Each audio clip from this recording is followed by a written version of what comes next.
Geez, Luke, you know, if you're a lover of Aussie muscle cars, it's been a bit of a traumatic time lately. Yep, that's true, but Bruce, the more things change, the more they stay the same. Check these two out. What you're looking at here is American muscle with an Aussie flavour. You're absolutely right, Luke. Take this Chevrolet Camaro ZL1, for example. It's turned into a ride hooker at Walkinshaw Park in Melbourne. And on the other side of the city, this brand new Mustang R-Spec is put together on the same assembly line as where the Falcon used to be built. They're both supercharged V8s with a ridiculous amount of power, and they're both rear-wheel drive. And they promise to be huge fun to drive, don't they, Luke? You snooze, you lose, mate. Let's go.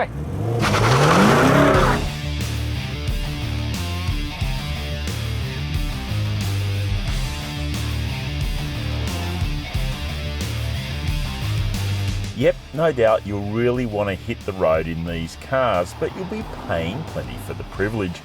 The Mustang is the bargain, but that's only relatively speaking. It'll set you back more than $100,000 on the road. The Camaro is well beyond $160,000 on the road. What you're paying for is epic performance. Both engines shove out huge amounts of grunt through their rear wheels, but there are differences in the way they feel.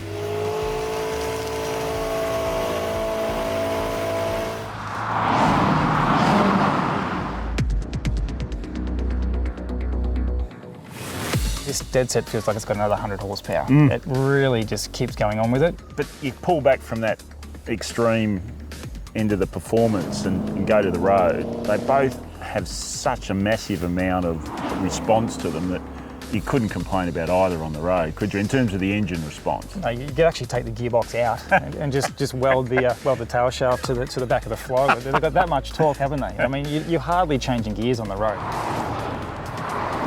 So the drivetrain's a set and forget, which leaves more time to focus on the chassis.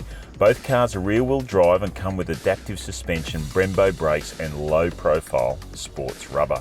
We've managed in both these examples to actually get the best of both worlds. I kind of feel a little bit more comfortable in that car because it's that slightly bit more compliant when you're pushing along. For me, ZL1s. It's notably stiffer, but I mean, the other thing is it's got a little bit more direct steering ratio. You definitely feel more part of it, I believe. Very high-grade chassis is what that all boils down to.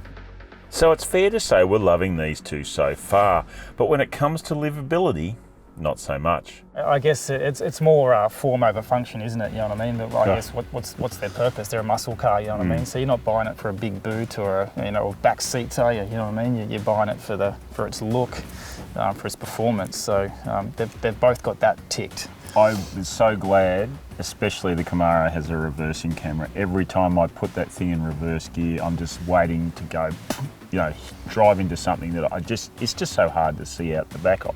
I just love that low line roof, man, that's just sexy. There is no storage in that car. So if you really like your big coffee cups, you get an auto. Yeah, okay, fair enough.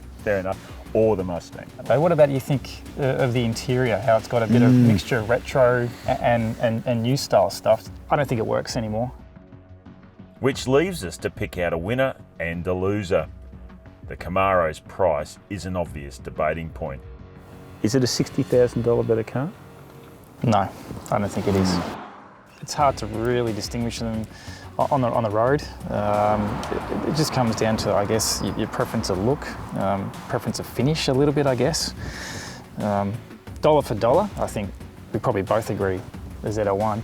If it was just pick one or the other, nothing else like dollars came into it, yeah, I'd take the ZL1 as well.